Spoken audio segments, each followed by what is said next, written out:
Hi everybody, this is just a quick video on how to install the EDC Redirector. It's a little application used to communicate the PDT with the server for people that use RDP, say Remote Desktop or Citrix. Usually those applications, well those protocols if you will, they provide the COM port redirection on their own, so usually you don't need that application. But in some unstable environments, it could be useful to have the EDC redirector. It was created for that. So um, a little concept first, but it's pretty simple to use and to understand. But without explanation, it would be a bit tough. So let me try to make a quick illustration first. Um, so just to make a long story short, say you have the server on this side and you have a workstation on this side. I'm just making that very simple here. Um, so normally with RDP, you get that connection to the server, and the COM port redirection happens on its own. But when you install the redirector, what happens is, and people that use EDC on the server with remote desktop, the application resides on the server here. And so on their workstation, they just connect straight with RDP over there, say on the desktop or other means. Well, actually, some people have the application directly on their machine via RDP. It's still RDP, but because there's different ways to deploy via RDP, but it's all the same regardless. Um, what happens is if you want to use a redirector, you know how the EDC uses a config file to start, and that config file usually tells you what COM port to use for your PDT and all that. In the case of a redirector, what happens is, and the redirector is just a simple executable. It's in the bin folder of EDC. So you need to get a copy on your local machine here. What you do is basically you just put, I usually just do a simple folder in my C drive. I put the EDC redirector in there with a config file, a DCCFG, with a DC setup 32 to open and edit that config file. And basically the port that you would normally use, the local COM port, you assign it to the redirector directly.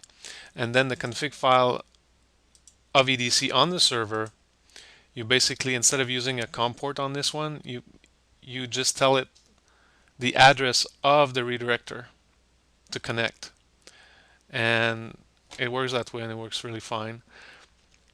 Now, you may have, like some people have their server outside of a local network. So if you have your, say, people that use rack space and stuff like that, they have their internet. It's on the internet. The server's on the internet. So if that's the case for you, like if you have a router in the middle here that connects you to the internet, you may also have to probably do a special rule in the router to let that traffic come in. By default, it's port 12077, but you can change that on the command line. I'll show you that in a minute. But so if you have a router, think about that. You may have to go in there, just like you do a rule, say when you have a web server and you say, redirect any HTTP traffic to that machine internally. Well, you would have to do the same thing for the redirector. You would say, TCP traffic coming on port 12077 from the internet, redirect that to, whichever IP address you got for your machine that has the redirector on it. So that's the graphic concept, if you will. Now if I close that, I'm just going to simulate that. So I got my EDC here, my demo. I don't actually have a PDT on my machine, so I can't really, and anyway, the PDT you wouldn't be able to really show, and I couldn't show you anything on screen about that, but it's still useful to see it that way.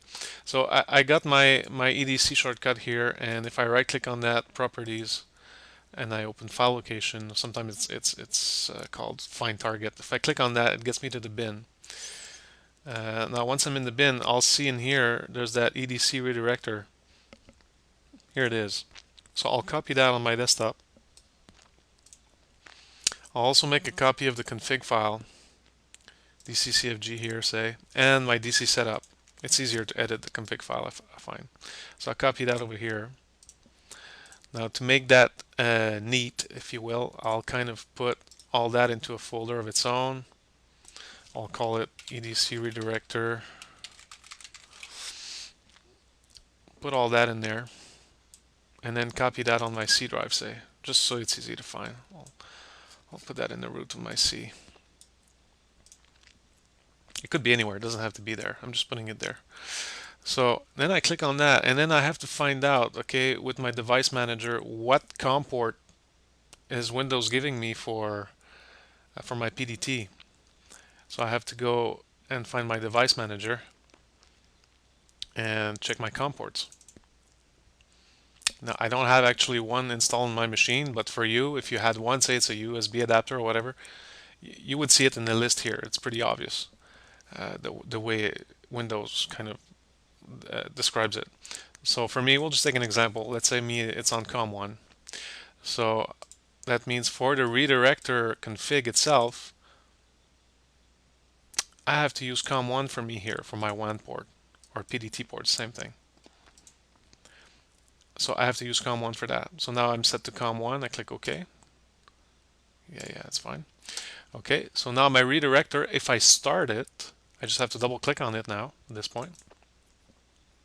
It started here on the bottom. You can see it on my bottom right side.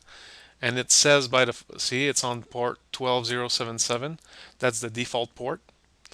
I don't see much of a reason to change that port, but if you really wanted to, you could just add, like let's say I make a shortcut to this here.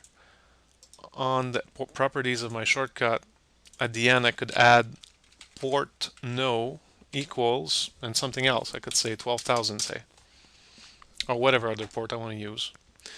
Obviously it has to be a port that your machine's not using already, but I'm not going to do that here.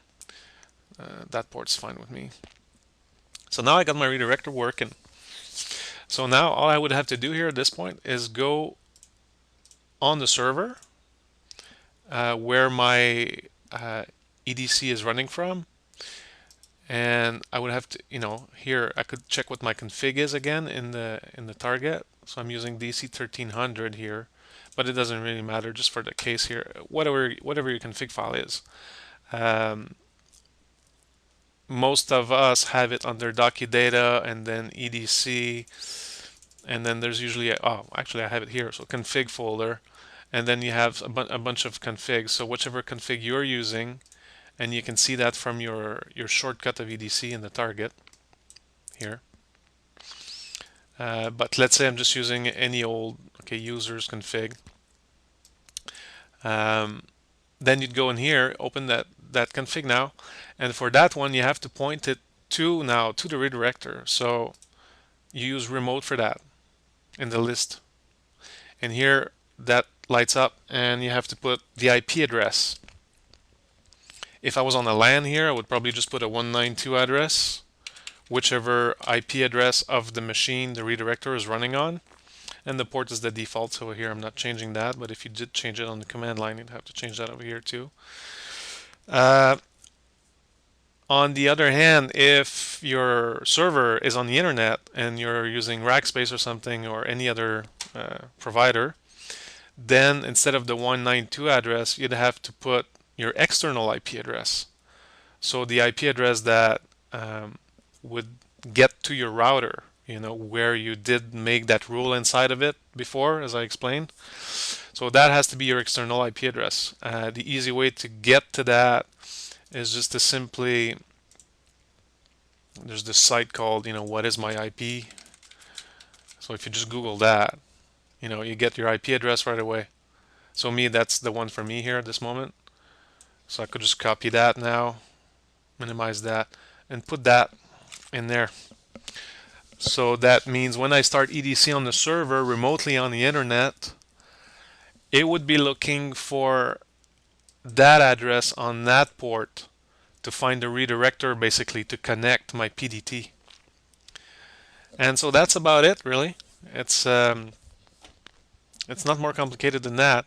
But like I said, if your server's on the internet and stuff, you probably have some NAT rules to put in your router for that to work first, and you also probably have to make sure that Windows Firewall is not blocking that port of that redirector on your local machine and all that. But that's the concept behind it. So if you have any questions, just send an email to support. Okay, bye.